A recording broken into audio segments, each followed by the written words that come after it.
Jim, how do you reflect on that? All in all, obviously very pleased with the result. Delighted that we were, able to go and put another win on the board, 3 in a row, which, as we all know, is extremely difficult to do at any club. Never mind, a club like our own. But I thought for the first hour, I felt we were really good, and at 3-1 going into the second half, I felt if anybody was going to go and get the next goal, it was us. We got in some good areas and had some good opportunities. Couldn't quite get that fourth goal. If we did get that, then I think it's game over. But obviously, unfortunately, after the hour, I don't know whether the changes that Ross County made in terms of the attacking players they brought onto the pitch, they really went for it, in fairness to them.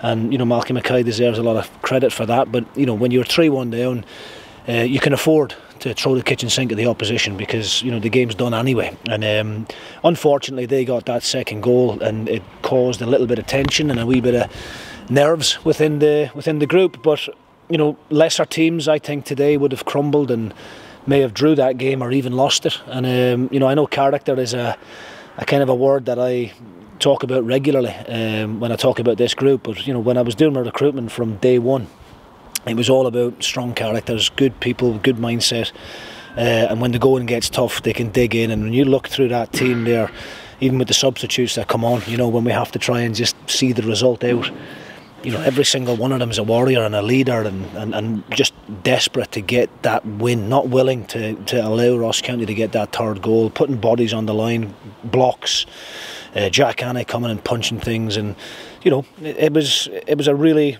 well grinded out result in the end. Played really well for an hour.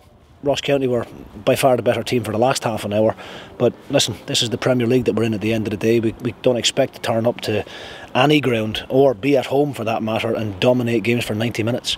But when the going got tough and we had to dig deep, the boys done that.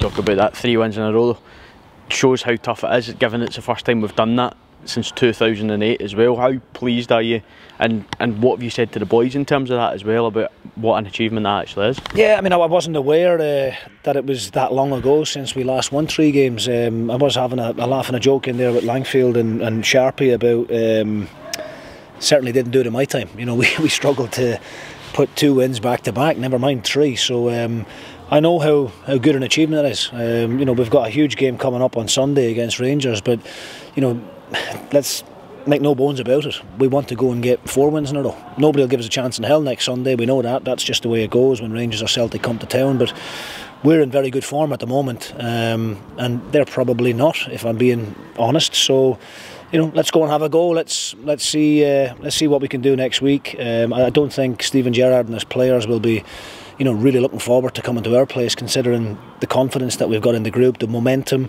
And yeah, let's see if we can go for 4.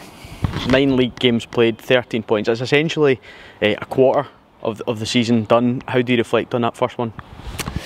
Yeah, look, we've set a target for every 11 games prior to the split, and we're on track at the moment for that, with 2 games to go before the first 11 games are played. So I'm not going to tell anybody what that number is, but we're in a far better place this time around than what we were last season.